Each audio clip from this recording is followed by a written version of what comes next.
Welcome everyone to session number 174, non-surgical treatment options for primary PTC. Patients share their experience with thermal ablation. My name is Jennifer Holkem, and I am a passionate educator and advocate to save the thyroid whenever possible. After my own experience in 2019 with RFA treatment of a large benign thyroid mass, I co-founded Save Your Thyroid, a community and future nonprofit organization for patients seeking FDA-approved, non-surgical thyroid-preserving treatment options. Due to a severe lack of patient-oriented resources on this topic, I began creating and sharing educational content on my YouTube, Spotify, and social media channels. Through these efforts, I have had the unique privilege to interview patients and experts across the globe, seeking to bridge the gap between patients and physicians. I also publish patient-focused resources on Substack and the nonprofit website saveyourthyroid.org, including lists of known physician providers of thyroid-preserving treatment options. I devote a full-time effort to disseminating all of these free resources to the Save Your Thyroid community and the public at large. Also, just a reminder, please remember that the information presented in this webinar is for educational purposes only and is in no way a substitute for consulting with a medical professional. Now, I'd like to introduce our physician speakers. First is Dr. Shahzad Ahmad. Dr. Ahmad is a founding member of the North American Society of Interventional Endocrinology, or NASOI, and is the current treasurer. He has performed the most RFA procedures as an endocrinologist in the U.S. He also performed the first successful North American RFA procedures on a parathyroid tumor and the first North American RFA of a medullary thyroid cancer recurrence. Dr. Ahmad completed his residency in internal medicine at Mount Sinai School of Medicine in Englewood, New Jersey, and then went on to an endocrinology fellowship at Harbor UCLA. His special focus is the diagnosis and medical treatment of thyroid dysfunction, nodules, and cancer. He was also an assistant professor at the University of San Francisco School of Medicine. Dr. Ahmad is ECNU certified, a professional certification awarded to endocrinologists who have expertise in thyroid ultrasounds and procedures. Dr. Ahmad has performed the first radiofrequency ablation, RFA, on a toxic thyroid nodule that is hyperfunctioning in the United States. He has now successfully ablated over 500 nodules or goiters and over 30 malignant lymph nodes without complications. And our other physician speaker is Dr. Juan Camacho. Dr. Camacho is a practicing interventional radiologist at Radiology Associates of Florida and Sarasota Memorial Healthcare System. He trained at Emory University and has worked in renowned academic institutions for the past 10 years. Dr. Camacho has a clinical and research focus in loco-regional therapies for the treatment of benign and malignant tumors, and has developed the IR-ENT service line in collaboration with endocrinology and surgical services in the institutions where he has served. During his prior appointment at Memorial Sloan Kettering Cancer Center, Dr. Camacho designed a translational model to ablate thyroid microcarcinomas and was part of the first ablate and resect trial on the subject in the U.S. He is a member of SIR, NASIT, CO, and RSNA, and serves in different roles within these societies, as well as the American Board of Radiology. Also joining us today, we have 4 patients, Jeff, Elaine, and Jessica. And if time allows, we also have one additional patient named Catherine, who will share all of their stories with their treatment journey. So I'd like to start the session by having Dr. Ahmad give us a brief overview of what radiofrequency ablation is and how and when it can be used to treat thyroid cancer. Dr. Ahmad. All right, thanks. Thanks for the kind introduction, and welcome everyone. Let's talk about RFA. This is a procedure that has been available around the world almost now for about 22 or 23 years. Interestingly, though, it was initially developed in the US more than 70 or 80 years ago in the New England area, but the clinical application of this in thyroid disease was done in Italy and in South Korea. What is radiofrequency ablation? A blanket term that is easier to use and probably better to use is thermal ablation, which basically means heat-associated ablation. And heat-associated ablation can be carried out with 3 different modalities. There are actually 4 different modalities, including laser, microwave, RFA, and something called HIFU. Today, we're going to talk about RFA because that's the predominantly widely available treatment modality in the US. And what is radiofrequency ablation? It is basically friction heat. It's a antenna or an electrode which has alternative current going through different frequencies with internal cooling that leads to the tip of the needle becoming hot. And most cell destruction happens between 60 to 90 degrees centigrade. 100 is where water boils. You get up to 70 to 75 degrees, you can kill most live tissue and it gets reabsorbed. So that in a nutshell is radiofrequency ablation or thermal ablation. Thank you, Dr. Ahmad. And would you like to mention a little bit about your research on the treatment of metastatic lymph nodes? Sure, absolutely. So we have been doing RFA almost going on in 5.5 years. We were the first endocrinology practice to start doing this in the US back in 2018, and we have published most of our results. We have the highest volume of publications on this subject on benign as well as metastatic disease. Our recent most paper was on metastatic disease.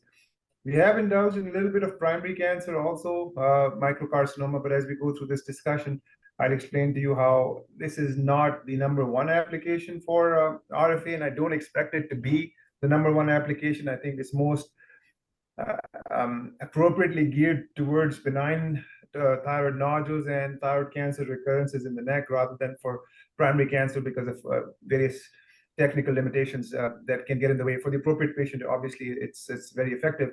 But our results on the ablation of malignant lymph nodes are very encouraging.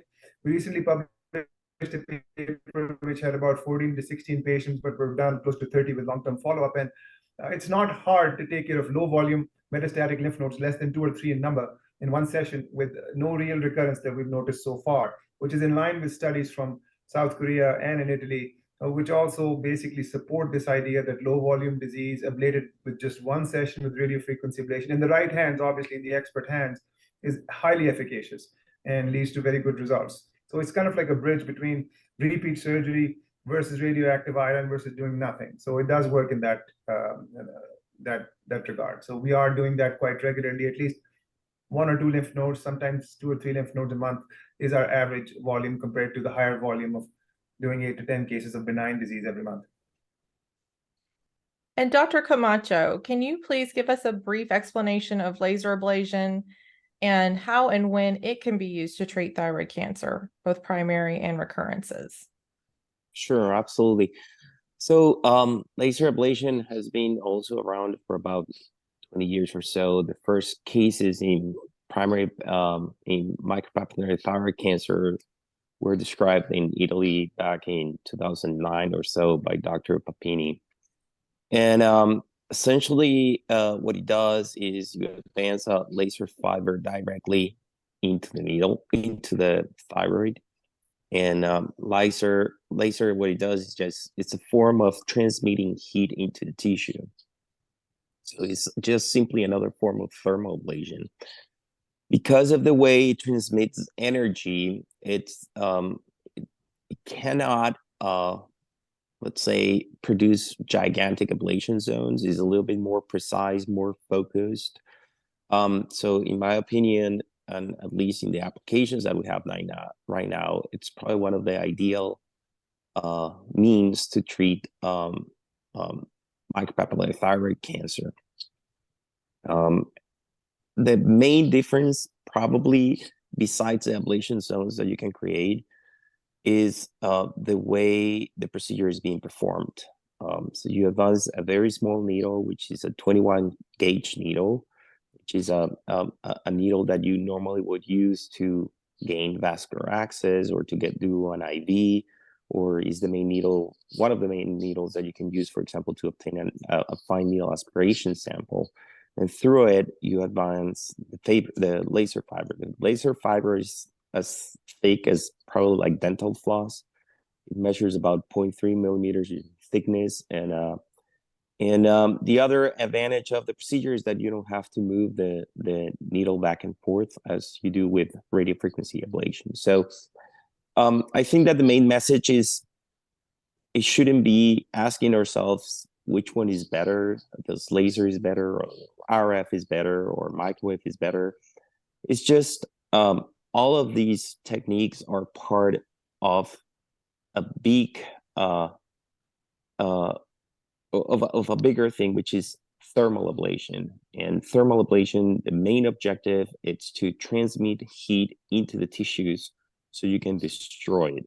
And each one of these different techniques, whether it's laser, whether it's radio frequency, whether it's microwave, whichever you decide to use, it has very niche applications. And if I can define what is the niche application of laser, is precision small ablation zones, which tailors more to micropapillary thyroid cancers. Thank you, Dr. Camacho. And thank you, Dr. Ahmad, for your introduction for us onto these procedures. And now we're going to have our first patient share his experience with this type of treatment for thyroid cancer. Jeff is a member of the Save Your Thyroid patient community on Facebook, and I had the pleasure of meeting him in person last year. He underwent thyroid RFA treatment for his small papillary thyroid cancer in Newport Beach, California with Dr. Sean Nikravan. Jeff, would you share your experience with us? Thanks, Jen. Welcome, everyone. Great conference. Been watching a few of the sessions. So I'm from Dubuque, Iowa. I do reside in Scottsdale, Arizona, about half the year. So I am there now. I'm 68. I've never smoked, had cigarettes, cigars, marijuana, or any of that stuff. I've been pretty active my whole life with my weight never varying by more than 5 pounds. I've exercised, weight trained, rode bikes, hiking. My wife and I just did 200 miles in bike tour in Tuscany, Italy. I'm going to give you a little of my health background too, because it kind of weighed into my decision. I had prostate cancer 10 years ago, and it was successfully treated at Mayo Clinic in Rochester. There was no trace of cancer since. I get it monitored every year, of course. At my Mayo checkup in 2019, it was noted that my TSH was a little high, right around 4.0, which is kind of the limit, but didn't think too much about it, and stayed in that range for a couple years. No real symptoms of hypothyroidism. In 2019, later though, I did develop a growth of melanoma on my clavicle, and I had Mohs surgery on it. And then in February 2020, I had a small round melanoma on my rear calf, and that was successfully removed at Mayo here in Scottsdale. And they took a traceable lymph node and they removed that to verify that it hadn't spread. So that came out good. So then went on about a couple years, and my dermatologist said, we should just do a PET scan and make sure everything's okay. So we did that, and everything was good, except 1 centimeter hot spot in the left posterior thyroid. So, and then a month later, in early February 2022, Mayo Clinic confirmed through FNA that I did have actually, I did the ultrasound first, and it was right at 1 centimeter. And there was a smaller 7 millimeter nodule that wasn't suspicious. So I had the FNA done, and it was confirmed in February. So Mayo ENT, they basically in Scottsdale said, just take out the left side, do the lobectomy, and be done with it. However, I kind of started researching around my options and found there was doctors in South Korea, Brazil, Europe doing radiofrequency ablation on small cancerous nodules. And there were a number of studies that actually showed a very high success rate on micro MPTC. So it kind of made sense to me. And so I found Jennifer's YouTube channel with the interviews and studied a little more. And so much thanks to her tireless efforts and what she's done. It's been pretty amazing. Ironically, she did, as she mentioned, post that she was going to be in Phoenix, coincidentally, right in March of 22. So I met Jen and 3 others, and we discussed their experiences. I had an online consultation with Dr. Stan out of Mayo Clinic, and he said that they were doing a trial on small micropapillary cancers, 1.5 centimeters or less. And he said I'd be a candidate, but I was close to the danger triangle. And I'm not sure exactly, it was less than a centimeter to the edge, but maybe about 8 millimeters, something like that. There was some margin though, and hydrodissection could be utilized. However, at the time, Mayo's policy was to completely sedate the patient, so you weren't awake to give feedback.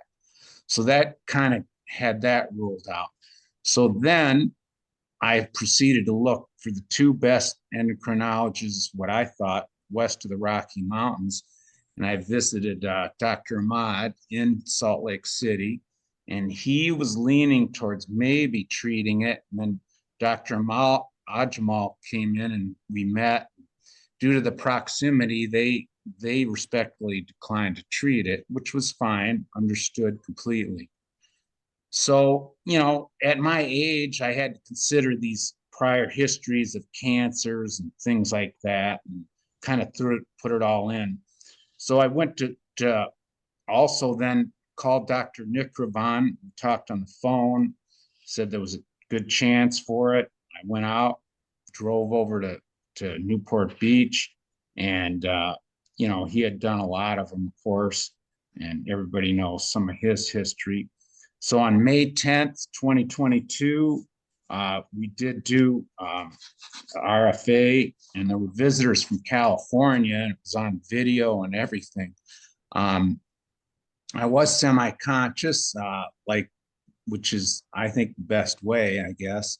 And he had to do 3 separate hydrodissections during the procedure and woke me several times to test my voice. And he did treat the other 7 millimeter one also at the same time. So then post-surgery, my voice output had declined. The output, the tone was fine, but the output had declined by, I'm going to guess, say maybe 40%. In other words, I couldn't go out and yell at somebody, you know, in the street or whatever. But the tone was okay. So that moved on. I had a 3-month checkup. I had a 35% reduction in the nodule size, and my voice output went up to about 70%. Also, the other thing was we tested the thyroid levels, and my TSH had been running up to over 5.0. So at that time, then my testosterone was good and what have you. We with my physician, we gradually started the thyroxine supplement, and ultimately went to 37 microkilograms a day. We wanted to get that TSH down to the normal level because there's probably some theories out there that TSH can feed the cancer. So in November 22, which was 6 months, I had a 68% reduction in the nodule size, and my voice was up to about 75%. TSH was down to 4.1. Then in May of 2023, which is this year, which was my 1-year anniversary, went back and saw Dr. Nikravan then. At that point, I achieved an 89% reduction in the nodule size. My voice output was up to about 85%. I visited an ENT this summer, and he checked my vocal cords, said there was some irritation there. Maybe I did some prednisone. I think it helped a little bit. Otherwise, that's where I'm at now, and I'll go back and see Dr. Nikravan later this fall and see where things are at. Thanks, Jen. Thank you, Jeff. And I'm hoping your voice will be completely recovered soon. And regarding your experience with your voice, how do you feel about having undergone RFA?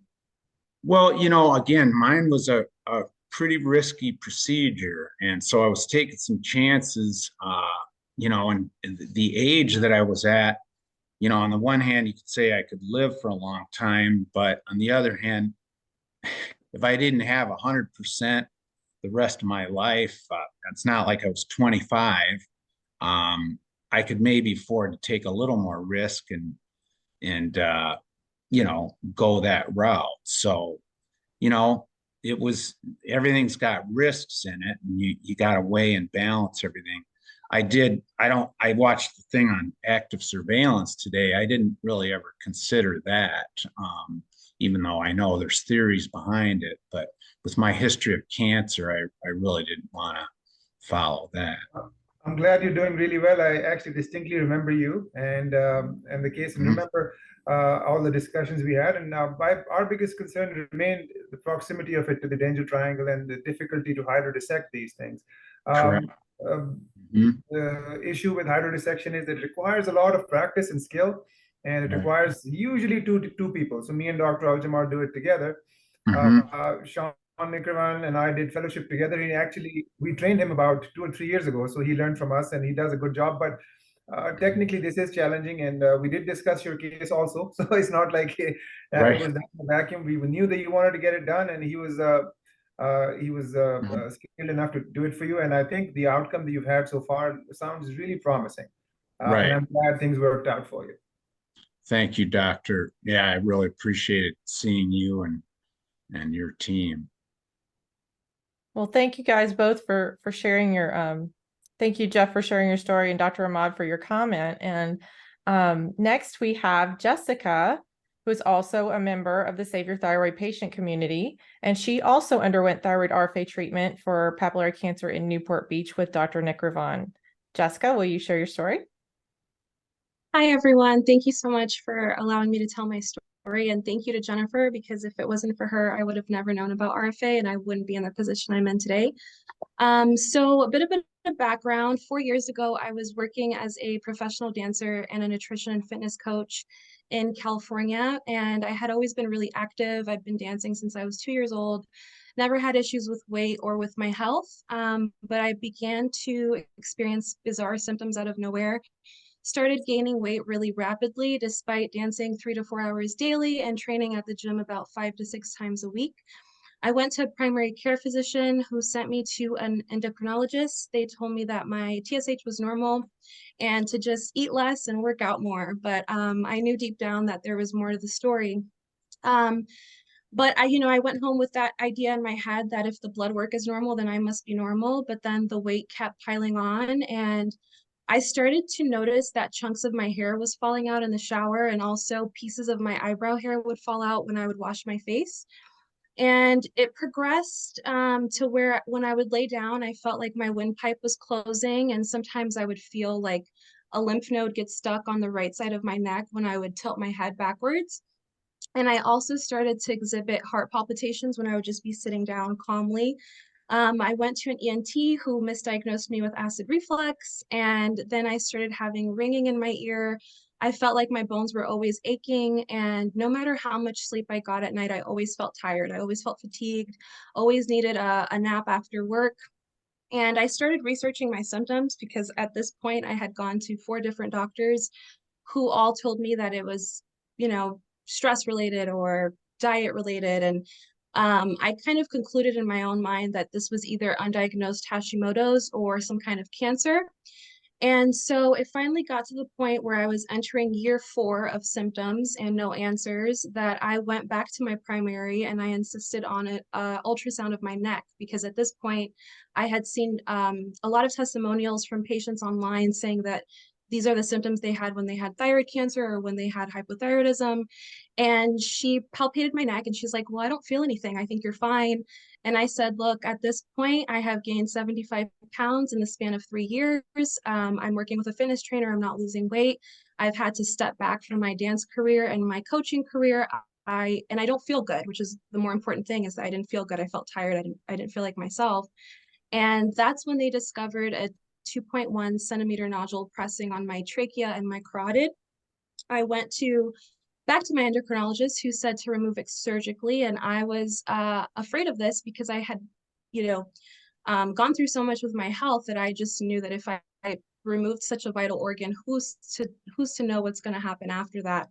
And so I went home and just researched some more, and that's when I found Jennifer's group, and I was like, oh my gosh, there might be hope for me to save my thyroid. And that's when I started discovering RFA. I reached out to Dr. Nick Ravan because he is one of the few doctors that takes on suspicious and cancerous cases, and he's very selective as to which cases he takes, so that gave me a lot of peace. I also had a CT scan and an MRI done on my own, just for my own peace of mind. But RFA was the best thing I could have ever done, because not only have I reached almost 80% of shrinkage in the nodule, but all of my symptoms have gone away. And the irony is, like, within a month of having RFA, I started dropping weight pretty fast, which also isn't healthy, but that has since balanced out. And my energy levels are back to normal. My hair has grown back. I feel like myself. I don't have heart palpitations anymore. And yeah, that's my story. And I'm just so grateful that this even exists, and that doctors like you are even taking this on and pursuing this, because it is life-changing.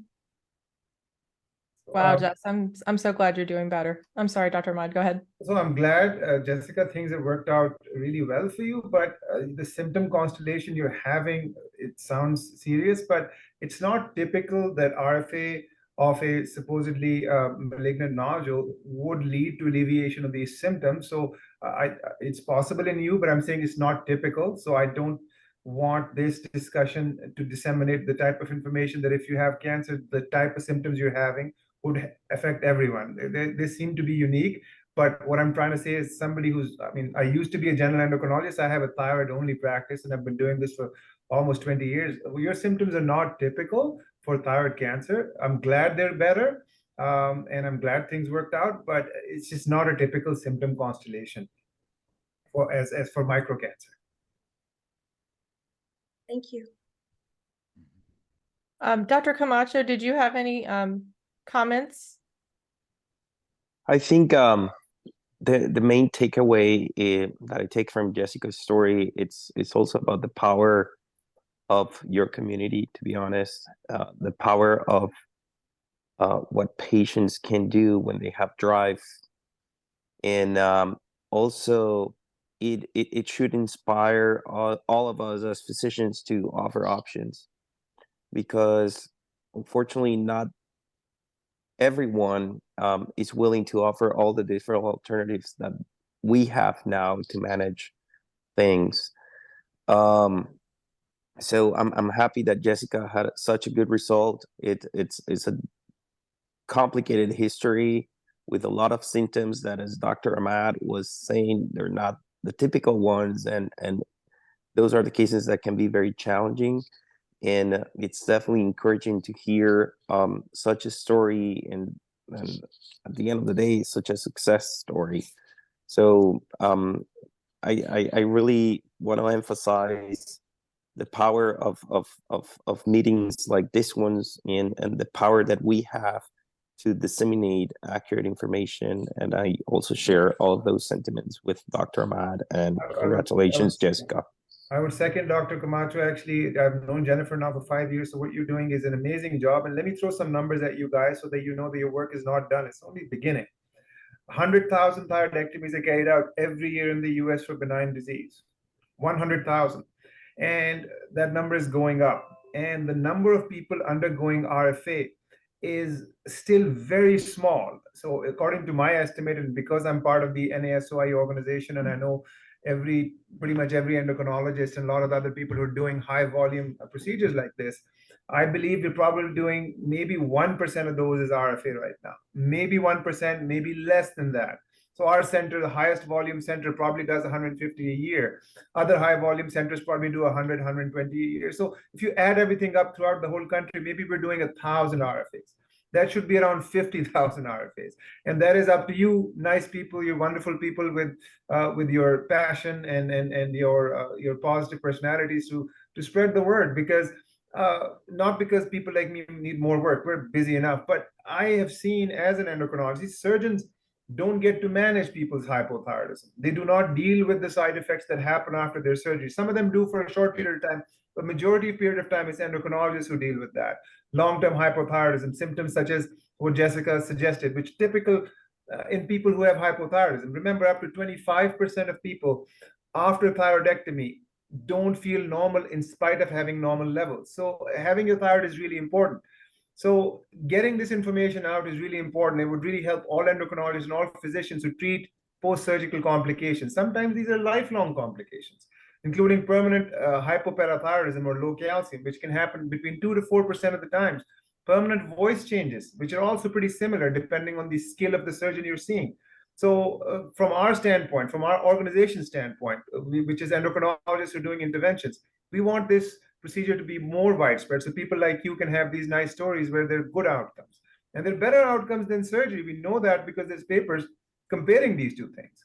And there are going to be more and more studies. And people are working on this in the US also. Dr. Camacho's group in Memorial Sloan Kettering, I know that Dr. Spezia was there. We're doing a laser trial and all of that. So I believe that these things are important, that all of us work together. But I think you guys are much more powerful than us with this group and your advocacy to make sure that 100,000 surgeries every year become less and less every year in a faster way than we are doing. Because in the last 5 years, I haven't seen the momentum build up as much as I thought it would.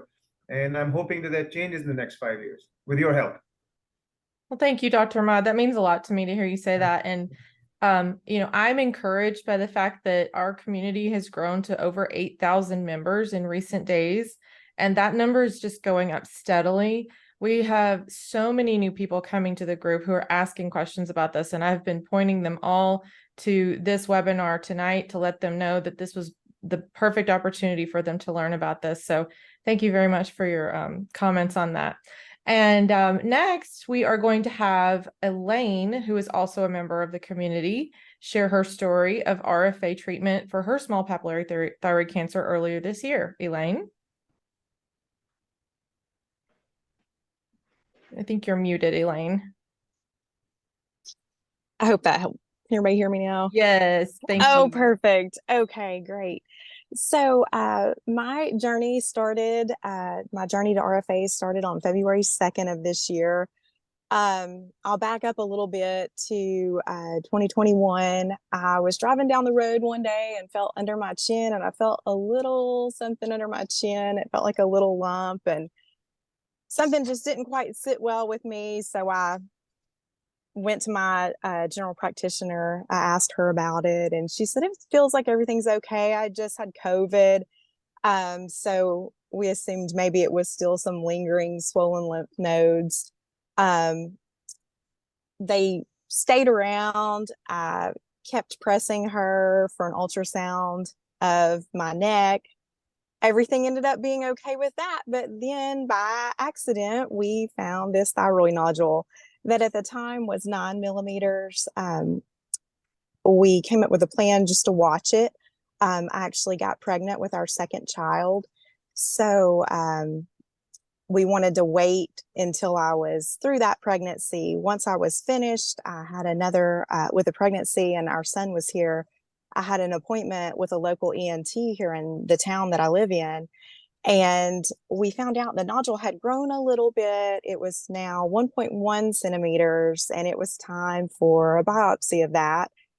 So we went ahead and did that. And on February 2nd of this year, actually during my son's 2-month well check at his pediatrician's office, with the pediatrician in the room, I got a call from my ENT's office. And I told her I really hated to take the call, but I needed to talk to them. And that's when I found out that my nodule had a 95% chance or greater of being papillary thyroid cancer. So I ended up, of course, that was never good news to hear. I met with 2 other surgeons for consultations about having my thyroid taken out. And both surgeons were wonderful, but kind of just acted like it was no big deal. I would just have it taken out and take a pill for the rest of my life and be fine. Well, as a new mom, I'm also a teacher, and I had a new baby, and we have a 4-year-old as well at the time. I was a little hesitant to undergo surgery. I was concerned about all the possible side effects of a lifetime of medication and no thyroid, fatigue, depression, weight gain, possible anxiety and depression, all sounded like things that I totally did not want to have to deal with. And luckily, I was a member of the Save Your Thyroid Facebook page, and I knew that that was a route that I wanted to try to take to deal with this. And I had heard wonderful things about Dr. Russell at Johns Hopkins. The task of starting the journey to RFA seemed very daunting while I was on maternity leave and taking care of a 2-month-old, but I knew that that was something that I wanted to do. So I gave his office a call, and they were wonderful and helped me coordinate all the medical records. I ended up having to have a couple of fine needle biopsies. I requested a ultrasound of my lymph nodes as well. And I finally got the consultation towards the end of March of this year to go up to Baltimore to see him. So my husband and I made the almost 9-hour drive up there, and met with him actually the same day of my consultation. They did their own ultrasounds of my thyroid and neck and lymph nodes. And then Dr. Russell got to review that information and then met with my husband and I. He explained the pros and cons to us of RFA. My situation, like I know many others, I actually was positive for the BRAF mutation, the BRAF V600E mutation.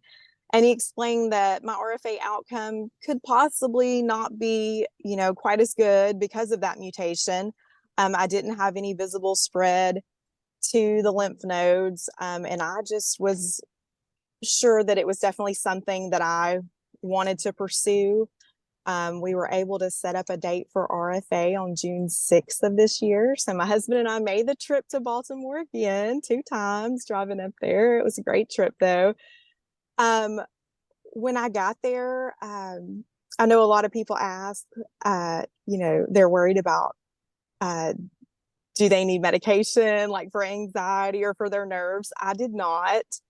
I was also coming off of a C-section a few months earlier though, so there wasn't a whole lot that scared me at the time. But Dr. Russell and his team, I really cannot say enough wonderful things about them. Just very comforting throughout the whole process. I was, of course, awake and chatted with them throughout the whole procedure, and even afterward felt well enough to go out to dinner with my husband and an old friend of mine that had recently moved to Baltimore. So that was great. And after the procedure, I had minimal swelling. I remember in the hotel room, I used an ice pack on my neck. Just really an easy time, better than even what I could have expected. About a month after RFA, I was able to do a televisit with Dr. Russell and kind of talk about how things were going. And then in September, I had my 3-month ultrasound, and my nodule had reduced from 1.1 centimeters to 7 millimeters. So we were really excited about that. That was good news. And then coming up, I'll have another ultrasound in December of this year on my thyroid and also one of my lymph nodes then.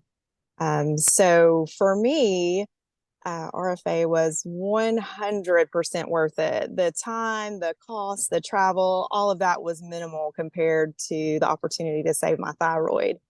So I was just so thankful for the Save Your Thyroid Facebook page and just for the knowledge that I gained from that, because it truly has been a blessing to us.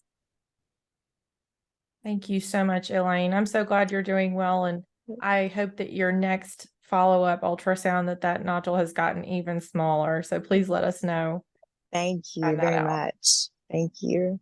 And great reduction also in such a short time. So there's a couple of things that patients need to be aware about RFA for microcancer. Remember, this is an evolving field. It's new. We still have data that is not from the US. It's from other places. There are differences in how cancer manifests itself in different ethnic groups. The studies that we have are not uniform. They have different criteria, different techniques that have been used. So we can't extrapolate and say that everyone who gets, let's say, an RFA at Johns Hopkins or Newport Beach will have the same results as somebody who had it done in Milan or Reggio Emilia or in Asan Medical Center. But do understand that the risk of it coming back in the lymph nodes remains very small, but it is not zero.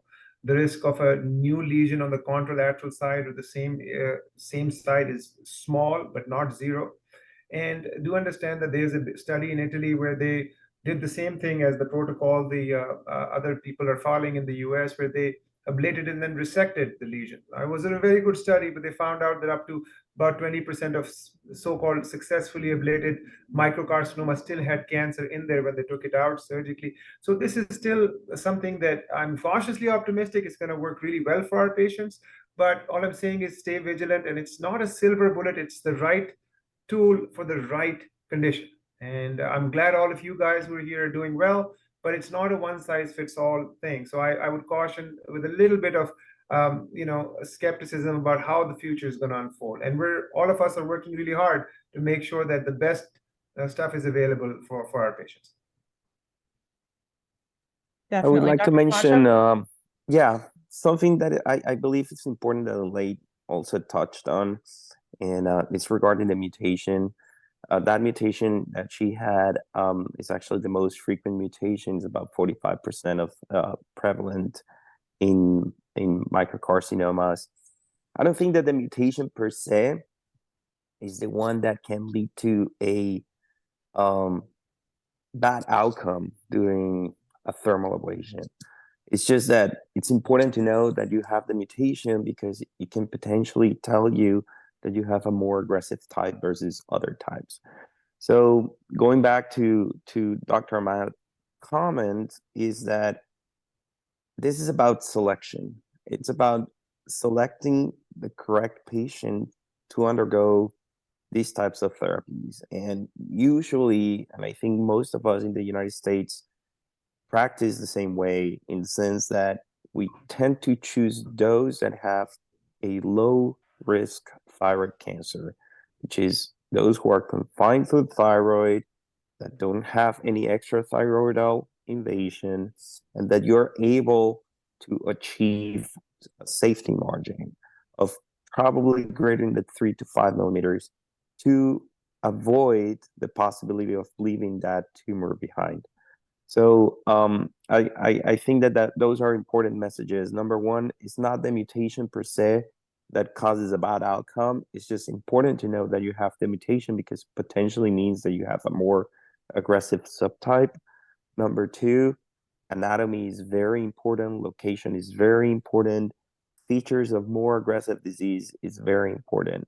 So not two tumors are going to be treated exactly the same. And that's where personalized medicine comes in, where multidisciplinary conversations come in understanding that there are different options to manage these, but there's nothing as 100% in medicine. Absolutely right. And what Dr. Camacho also is touching on is that not every microcarcinoma is a candidate. The best lesion is the one that's not in the middle by the margin. The best lesion for this is right in the middle of the right or left lobe with surrounding tissue that acts as a buffer. So when we zap something like this or ablate something like this, we can ablate the cancer and a little bit of the normal tissue around it. And we can do it safely because we're not worried about the thermal heat conducting to vital structures, as they did for Jeff's recurrent laryngeal nerve, which is our biggest concern, which is why we didn't want to go ahead and proceed that with his procedure. So not every microcarcinoma is a candidate. And also you have to understand not every microcarcinoma needs to be treated. I do understand that this active surveillance thing is also an option for the right person, right patient, and the right lesion. It does lead to a lot of anxiety, and I don't think active surveillance will ever take off the US, because we are a society of fast, urgent, definitive results. We want action, and so it won't really work that well. But even in active surveillance, we have to understand that majority of patients, more than 35-36%, decided to end up doing surgery later, not because their cancers were growing, but because they were so anxious. So RFA is good for our anxiety, for our collective anxiety as a society to deal with these things. Thank you, Dr. Ahmad and Dr. Camacho, for your comments. I have another comment also that I want to share, but before I do that, I just want to let the viewers know that if you have questions for any of these speakers, please go ahead and drop those in the comments now or in the chat, and we will go over those with the remaining time that we have in the webinar. So the comment that I want to share regarding what everyone was just discussing is the fact that it is very important for patients who are wanting to pursue radiofrequency ablation, laser ablation, microwave, any of these thermal ablation procedures that are non-surgical. It is very important that you be evaluated by a physician who offers these procedures. And the reason for that is that if a provider of surgery or of any other, techniques is not aware of these options, they're not going to be able to speak to you about them in a way that will help you make your decision regarding what path you want to take forward. They're not going to be able to evaluate you in such a way to know if you are indeed a candidate or not. And so it is very important that you seek counsel from a trained physician in thermal ablation procedures. And we actually on the SaveYourThyroid.org website maintain a list of physicians who offer thermal ablation. It is the ones that we are aware of. It's potential that we don't know about all of them, or that maybe some of the ones listed are maybe not offering it yet, but they are in the future or hopefully will be. But if you are looking for a physician, please check that list out. It is SaveYourThyroid.org. I've dropped the link to that in the chat.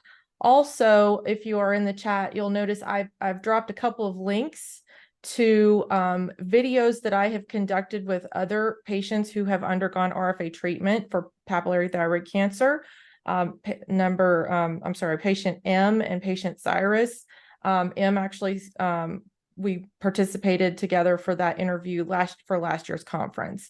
I've also dropped in the chat some more links to some resources, the NASIT website, which is the North American Society of Interventional Thyroidology, and the NASOI website, the North American Society of Interventional Endocrinologist, and then also SaveYourThyroid.org. Let's see, we have one question in the chat. Are there nodule size limits for RFA? Dr. Ahmad, would you like to answer that? So that's an interesting question, and here's the answer. If there was a limit, would that dissuade you from doing surgery? Would it encourage you to do surgery or not? So that question is a financial question, and it's an emotional question. So let's talk about the financial part. Now, if you lived in a country which has a nationalized healthcare insurance system, or it's Europe, and where the cost of surgery and RFA is similar, yes, then there is a threshold. Nodules that are very large are not going to respond to one session. They're not going to alleviate all your symptoms. And if the cost in that system of surgery and RFA is pretty similar, which it is in a lot of European countries, then you're better off doing surgery because it fixes the problem. However, in the US, surgery can cost anywhere between $18,000 to $24,000 right off the bat, plus delayed costs for labs and doctor visits and thyroid hormone replacement. So if you have a large nodule and you're comfortable with 2 or 3 sessions, 6 months apart, and you have the patience to wait for that, then there is no real threshold. So that's a very complicated question for our financial landscape. Also, on the emotional level, if there's a reason you've delayed surgery for 20 years and something became this big, I don't think that anyone can make you change your emotional approach to that problem of surgery right away. So I would say yes and no. So it all depends. And what about for thyroid cancer, Dr. Ahmad? Because I think that from what I've heard that the cutoff tends to be around 2 centimeters, but maybe that number is changing. That's a very difficult question to answer. I would say for the US standpoint, for us in our litigious environment, remember, this is very important to understand. This is different in other countries versus our environment, where doctors are a little defensive because, we don't have that type of cover that we have in other places. So I would say anywhere between 1 to 1.2 centimeters is the max I would approach. It's different for different practitioners, but more than that, I would not. And I also would only select nodules which I feel comfortable that I can get all of. That have, that can zap off. Anyone can put an antenna inside and zap some of it, but that doesn't sort of fix the problem. We don't have data on that. And so what I would say is that if it's 1.2 centimeter or less, that's fine. But also find somebody who has experience. This is not RFA 101. There's a learning curve. There's studies which show that. And so somebody who's done 10 or 15 or 20 cases cannot do hydrodissection in the same way. They might do it one-off, but it's an acquired skill. And so we didn't do any lymph nodes or parathyroids or cancers until we had hit at least 100 cases. So it's important to find the right person too. That's where the side effect profile, if you look at most of the studies in Korea and Italy, low volume centers have more side effects, less volume reductions and size reductions. And we're noticing that in the US also, some of the papers coming out from lower volume centers or people who are not as comfortable with ultrasound and biopsies as interventional endocrinologists are. When they start getting into this, they're not getting the same volume reduction initially. Obviously, with their experience, things will change. So I would say 1 to 1.2 centimeters. Again, that's because we don't have enough data on 2 centimeter size nodules. We don't have prospective trials. And if we get bad outcomes, then it's not good for the whole field. So I would urge patients and colleagues to be responsible or realistic about choosing the right thing, so that there's a space for RFA which is undisputed. It's not controversial. That, oh no, you can't do this because it failed for that 2 centimeter nodule because somebody decided they were going to do it even though it was too big. Thank you, Dr. Ahmad. And Dr. Camacho, I would love to hear if you have, if you'd like to give us any kind of insights about your time at Memorial Sloan Kettering, where you were involved with the trial there on PTC. So we did a couple of things. Number one, we did a translational model in pigs to actually figure out if laser was reproducible. One of the problems with thermal ablation in general, it doesn't matter if it's laser, microwave, or RFA, is that it suffers from something that's called heat sink effect. And the heat sink is essentially when you have a very vascular tissue, such as the thyroid, and you have a lot of blood flow going through it, that steals the heat that you're generating at the tip of your needle or antenna or at the tip of the device that you're using. That being said, if you think that you're delivering X amount of energy for an X amount of time, and you think that your ablation zone equals 1 square centimeter or 2 square centimeters, you need to make sure that that can be reproducible 100% of the time. So, because again, the vascularity of the tissue may make this less size or a larger size, depending on what you're burning. So we did a translation model in pigs with live pigs, and we ablated thyroids of the pigs, which have a very similar anatomy to the human. And we were able to demonstrate that in our experiments with the laser that we use, it was very reproducible. The ablation zones were very reproducible. And that's important when you are tackling cancer. As Dr. Ahmad was saying, is pivotal to create margins around the lesion. And those margins need to be predictable because that's what's going to be the success of the intervention. So that was the first study that we published. The second study is the ablate and resect trial, which truly was more kind of like a pilot study. We wanted to make sure what was happening in vivo in the thyroids following thyroid ablation. And I cannot share the full results of the study, but essentially that's what we were doing. In terms of another thing that I want to make a brief comment that I think is important is regarding size, which was the initial question that led to this discussion, is right now, I think that there is a good amount of evidence, not necessarily in the United States, but in Italy, in South Korea, and China, about ablation, thermal ablation. It doesn't matter if it's, again, if it's microwave, radio frequency, of laser. I think that the three are virtually equivalent with very minimal differences. But there's very good evidence for thermal ablation in micropapillary thyroid cancers, defined as less than 10 millimeters, which is a T1A stage. Between T1A and T1Bs, which are those nodules that are between 1 to 2 centimeters, there's a few case series, but there's not randomized control trials to my knowledge, and there is no large prospective trials to my knowledge.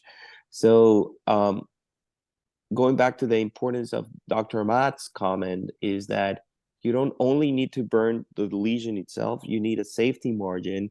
And with that being said, I think right now probably the safety cutoff should remain around that 1.2 centimeters. You can do it in larger tumors, but it's not for everyone. It's in selected cases in which, as Dr. Ahmad pointed out, if you have a 1.5 centimeter lesion that happens to be in the center of your thyroid and you have a big enough thyroid in which you can secure a good safety margin, then maybe that's one that you can chase. But everything and all of these comes with expertise, high volume, multidisciplinary collaboration. So and I think that should be the key message. I agree with Dr. Camacho, because we're doing a case this week of a 88-year-old gentleman with a 1.6 centimeter cancer because he has other heart issues, he has liver problems, he has lung problems, he cannot go through surgery. But we are realistic in these situations, explaining to the patient that I don't think I'm going to get all the cancer. I'm not going to zap all of it because of its location. I could probably get 70 or 80%. I'll prevent it from growing, but I cannot guarantee a complete ablation. But there are palliative roles for thermal ablation in these situations. I'd like to add another thing. I probably Dr. Camacho is right that laser and microwave and RFA are exactly the same, but when you look at their performance in benign nodules, there's clear differentiation in terms of volume reduction in bigger benign nodules between RFA and laser and microwave based on the studies we have from other countries. We don't have head-to-head trials in the US. Maybe that'll show up later, but for so far, for benign large nodules, RFA is superior to laser in terms of overall volume reduction based on the weight of the data we have. In the US, things might be different 4 or 5 years from now when we publish other stuff. It's probably size related as well. So I think that, you know, in the majority of practices, or probably the way I see the future of the practice, is not only about having RFA available or laser available or microwave available. It's about having the right tool for the right case. That's true. And that's the important message as well. I don't think that there's a better technique. Each one has its own niche and his own applications. And as I said at the beginning, probably laser is a little bit more of a focal ablation, smaller zones, and it has its own applications within that arena. Radio frequency, microwave, you can go a little bit larger, and each one of those has you know, advantages and disadvantages. I think that in a patient forum like this, the important thing is that if you're a patient and you're seeking to have your thyroid taken care of, whether it's a benign or a malignant lesion, go to a place that can offer you different alternatives that don't put you in a box. Hey, you need to have this, or you need to have that, and that they can clearly explain the differences among the different techniques and what are the advantages and disadvantages. Thank you, Dr. Camacho. Thank you, Dr. Ahmad. Also, both of your comments, very helpful. I would like to, as we are wrapping up this session in just about a minute, invite everyone here who, if you still have questions or are curious about the differences between all of these different thermal ablation procedures, I would like to invite you to tomorrow's session number 245, where we will have 3 more doctors who will be commenting about laser and RFA and microwave ablation. And I would also invite you to visit the Save Your Thyroid virtual booth in the ThyCa conference as well. Take advantage of the resources there. And if we don't have any additional questions, I think we will close out this webinar, but I would just like to say a final thank you to everyone for participating, to all of our patients for sharing their stories, for Dr. Ahmad and Dr. Camacho for moderating alongside me. I appreciate all of you so very much. Thank you and have a wonderful night, and please enjoy the rest of the conference. Thanks. Bye-bye. Thanks, everybody. Thank you so much. Bye-bye.